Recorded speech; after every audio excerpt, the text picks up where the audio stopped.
Beautiful design, check. Great display, check. More RAM, check. So it almost checks all the boxes to be a flagship phone at a budget.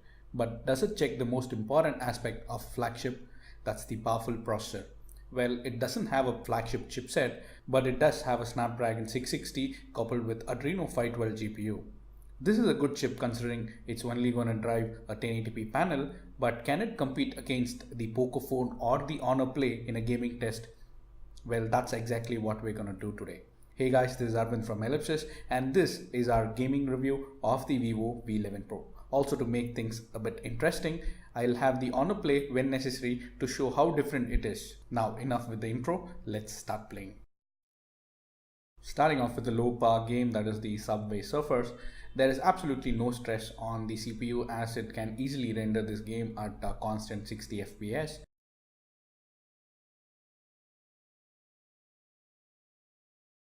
The AMOLED screen also looks very nice and the colors are nice and punchy.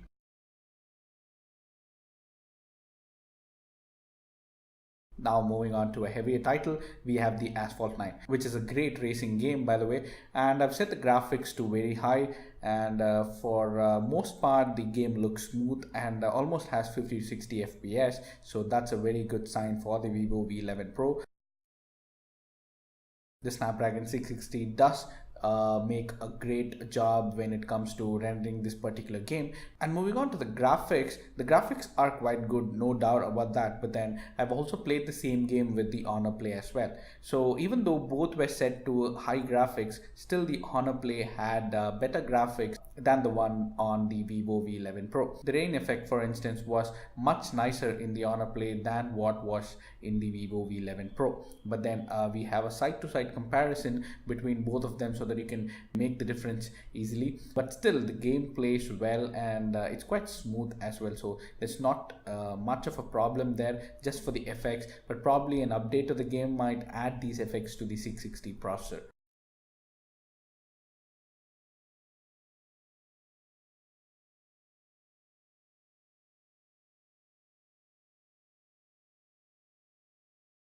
Moving on, we have the Shadowgun Legends, and this is again a graphically intense game. So I've set the graphics to ultra and the frame rates to 60 FPS. So they should really push the GPU to its max.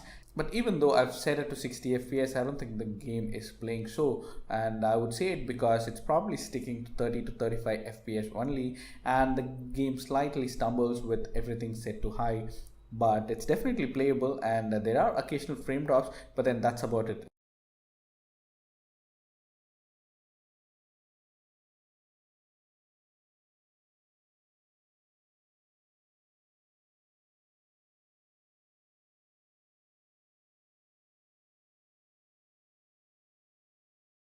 You can still play the game very well, but the graphics are a bit toned down. Why I'm saying that is because I've played the same with the Honor Play, and comparing with that one, its graphic quality, which is again the same quality, that's very high and 60 FPS, the Honor Play was able to play it much better because the graphics were rich and it most definitely was playing it in 50 to 60 FPS. So that's the difference between the Honor Play and the VIVO V11 Pro. And in the VIVO V11 Pro you can still play this game with not much of a frame drop or lag because it still plays well, but then the graphics are not rendered that well. That's pretty much it. And shooting, moving around feels nice and smooth, a bit laggy if there are a lot of enemies that are targeting you, but then other than that, for the most part it's quite good, and it still manages to keep it above the 30 FPS range so that you can get on with the game and do your kills.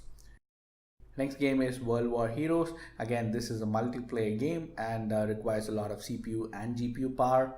There was absolutely no problems playing this game, and the visuals are also great viewing this in an AMOLED screen, and there were no frame drops or stutters while playing this game. Moving around also feels natural and smooth. So after all this gameplay, that's about 3 to 4 games that we have played now, there's absolutely no heating, so that's a very good thing for the VIVO V11 Pro. Next game is Cover Fire, which is more on the lines of the contract killer types. And again, this is not graphically intense, so the VIVO V11 Pro had no problems playing this game Controls were smooth and the graphics too rendered very well without any frame drops or stuttering.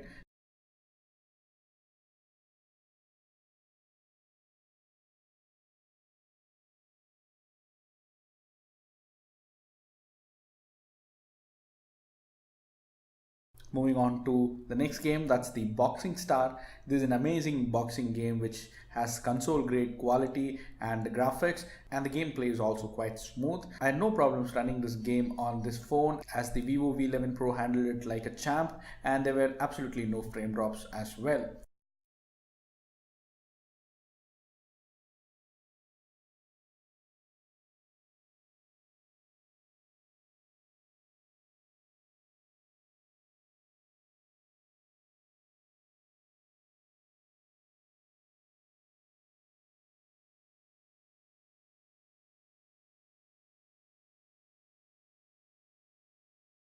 The game is very addicting, and you can try it, and you would probably end up playing this all day long.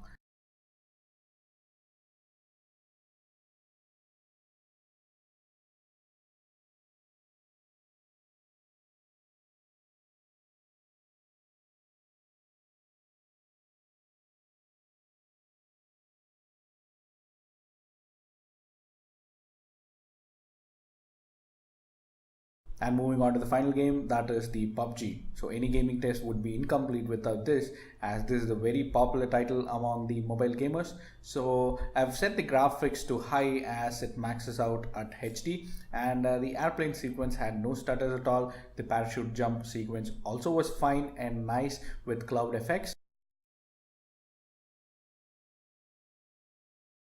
So game also was quite smooth, and I played two games back to back, and there were absolutely no stutters or heating of any sorts.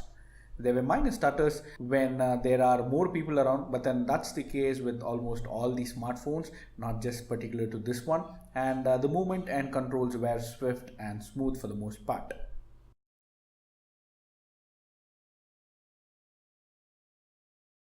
So there you have it. Comparing it with the Honor Play, the Vivo V11 Pro falls a bit short, but then that doesn't mean this is a bad phone. But it does manage to play everything well, just not better than the Poco or the Honor Play. If you are an occasional gamer or use it only for PUBG and don't mind the slight degrade in graphics, then you don't have to worry about anything here. And the heating also is well contained thanks to the plastic back. The heat was not felt that much as in case of the Honor Play. Finally, coming to our first question, did it check the gaming box as well? I have to say it did. Thanks for watching. This is Arvind signing off. Bye bye.